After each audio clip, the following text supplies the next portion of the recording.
आइए अब रघुवीर साय की कविता पढ़ते हैं। कैमरे में बंद अपाहिज। कैमरे में बंद अपाहिज एक संवेदनशील कविता है और इसमें एक शारीरिक रूप से कमज़ोर व्यक्ति का चित्रण किया गया है जो अपाहिज है, जिससे टेलीविज़न कैमरे के सामने कार्यक्रम को सफल बनाने के अनेक प्रकार के सवाल पूछे जाते हैं। क्योंकि उसको लाया गया है कैमरे के सामने, तो उससे किस तरह के प्रश्न पूछे जाते हैं, क्या है, उसके आधार पर ये कविता है। आइए देखते हैं। हम दूरदर्शन पर बोलेंगे, हम समर्थ शक्तिवान, हम एक दुर्बल को लाएंगे एक बंद कमरे में। कवि कहता है कि हम टेलीविज़न पर अपने को समर्थ शक्तिवान बताएंगे कि हम समर्थ शक्तिवान कैसे, कि हम स्वस्थ हैं, शक्तिवान हैं, और अपने कार्यक्रम को रोचक और सफल बनाने के लिए उसके सामने एक दुर्बल को, यानी कि कमज़ोर व्यक्ति को लेकर आएंगे और उसे एक बंद कमरे में बिठाएंगे। अब कमज़ोर व्यक्ति, एक अपाहिज व्यक्ति को लाएंगे, उससे पूछेंगे, क्या पूछेंगे, तो क्या अपाहिज हैं, तो आप क्यों अपाहिज हैं। एक तो वह व्यक्ति शारीरिक रूप से कमज़ोर है और पहले ही उसका जीवन कष्ट में है, उससे तरह तरह के सवाल पूछेंगे कि आप अपाहिज हैं, यदि आप हैं तो क्यों हैं, आपकी शारीरिक कमज़ोरी आपको कष्ट देती होगी, आपका अपाहिजपन तो आपको दुख देता होगा, ऐसे करके उससे इस तरह के प्रश्न पूछेंगे।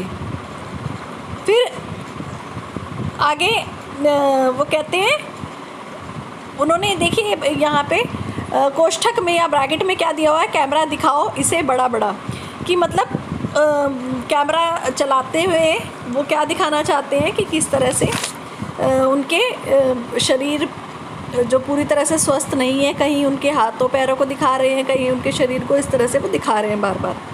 हाँ, तो बताइए आपका दुख क्या है। जो टीवी पर प्रश्न पूछने वाले हैं या जो संपादक हैं या जो कैमरे पे जो एडिटिंग कर रहे हैं, जो वो क्या पूछते हैं कि आप हमें अपना दुख बताओ, कि आपको क्या परेशानी है, जल्दी बताइए, वह दुख बताइए, बता नहीं पाएगा। तो इस तरह से कवि कहता है कि इस प्रकार टेलीविज़न कैमरे के सामने उसकी शारीरिक दुर्बलता से युक्त व्यक्ति को अनेक तरह के प्रश्न पूछते हैं, लेकिन वह अपने दुखों को नहीं बता पाएगा। ये उसकी संवेदना के साथ खिलवाड़ करना है और अपने इस तरह की शारीरिक कमज़ोरी को वो बताने में अपनी संवेदना के कारण उनके समक्ष नहीं रख पाएगा।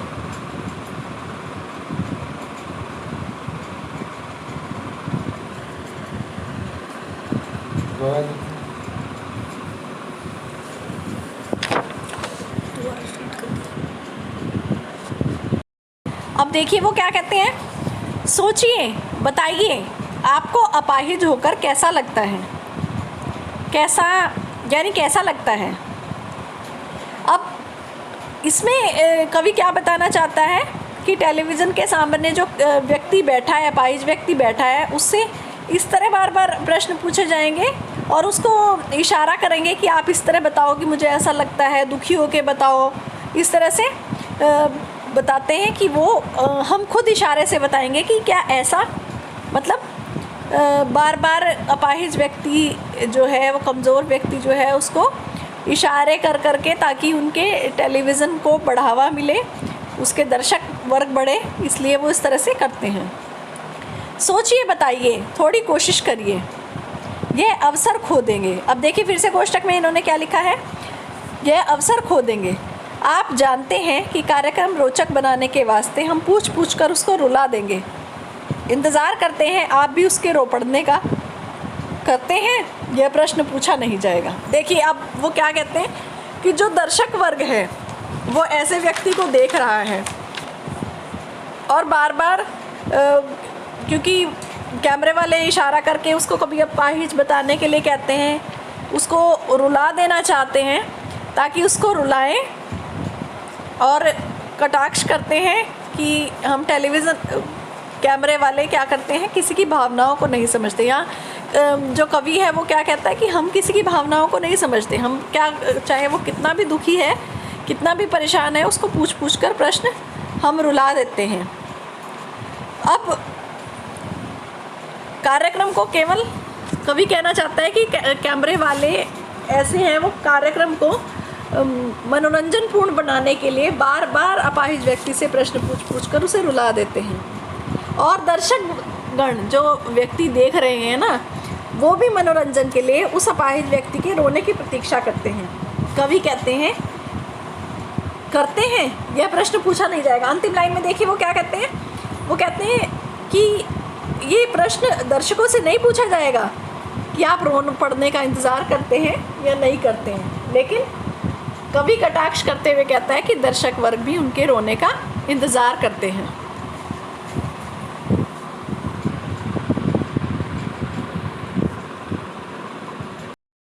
अब देखिए अगले में वो क्या कहते हैं, फिर हम पर्दे पर दिखलाएंगे फूली हुई आँख की एक बड़ी तस्वीर, बहुत बड़ी तस्वीर। देखिए कैमरामैन जो हैं या टेलीविज़न कैमरे वाले जो हैं, उनके बारे में जो कवि है वो कटाक्ष करते हुए कहते हैं कि क्योंकि बार बार उससे प्रश्न पूछा जाएगा अपंग व्यक्ति से और वो रोने लगेगा, और जब वो इस तरह की स्थिति में होगा तो कैमरा वाले क्या करते हैं, उसकी फूली हुई आँख यानी कि रोने के कारण जो आँख सूज जाती है उसकी बड़ी सी तस्वीर लेकर, बहुत बड़ी तस्वीर लेकर, और उसके होठों पर एक कसमसाहट भी कि वो कांपते हुए होठों से रोनी सूरत वो जो है उसको दिखाते हैं कैमरे पर बड़ा बड़ा करके कि उनका कार्यक्रम रोचक बने और लोग जानना चाहें, क्योंकि दर्शक वर्ग भी इस तरह की चीज़ें देखना पसंद करता है। यहाँ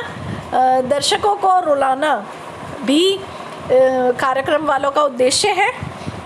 वो अपने कार्यक्रम को बढ़ावा देना चाहते हैं, रोमांचक बनाना चाहते हैं, रोचक बनाना चाहते हैं कि लोग उसको मनोरंजन की उससे देखें। देखिए आगे इन्होंने फिर से कोष्ठक में लिखा है, आशा है आप उसे अपनी अपंगता की पीड़ा मानेंगे। जब वो व्यक्ति अपाहिज व्यक्ति की आंखों में आंसू भरे हुए देखेंगे तो दर्शकगणों भी अपने आप को उसकी शारीरिक कमज़ोरी की पीड़ा को समझेंगे, वेदना को समझेंगे और महसूस कर सकेंगे, और इससे उनके कार्यक्रम देखने वालों की बढ़ोतरी होगी।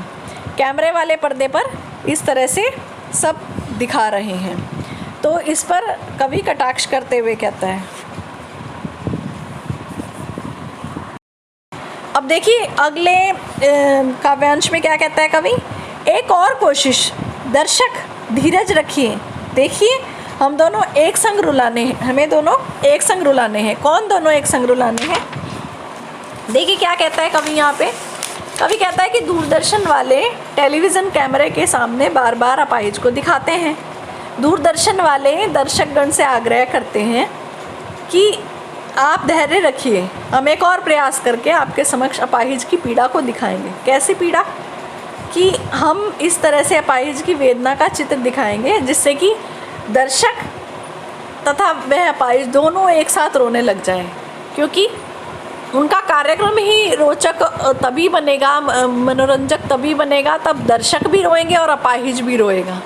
उन्हें किसी की संवेदना, किसी की पीड़ा से कैमरे वालों को कोई फ़र्क नहीं पड़ता।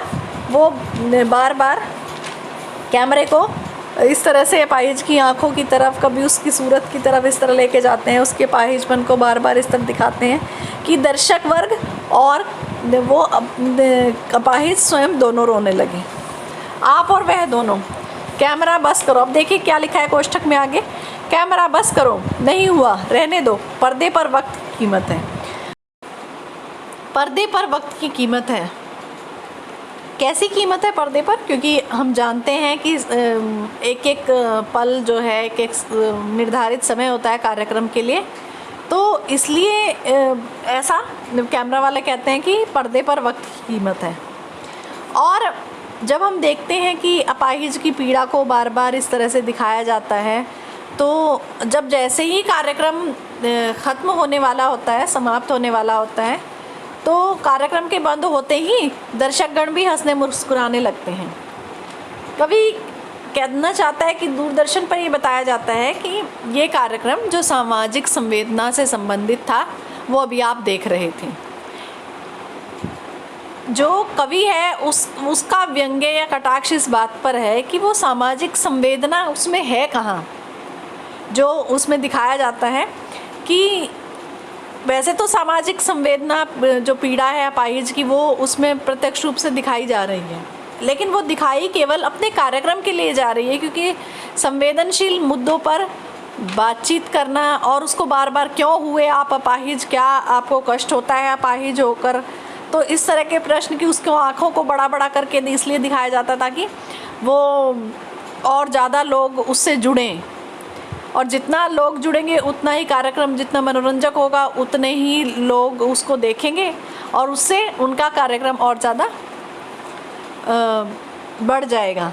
तो यहाँ पे हम पूरी कविता में हमने देखा कि किस तरह से एक संवेदनशील मुद्दे पर कवि ने कविता लिखी है, और आप इसको अच्छे से पढ़ेंगे अपनी पाठ्य पुस्तक में से और इस भावार्थ को समझेंगे। धन्यवाद।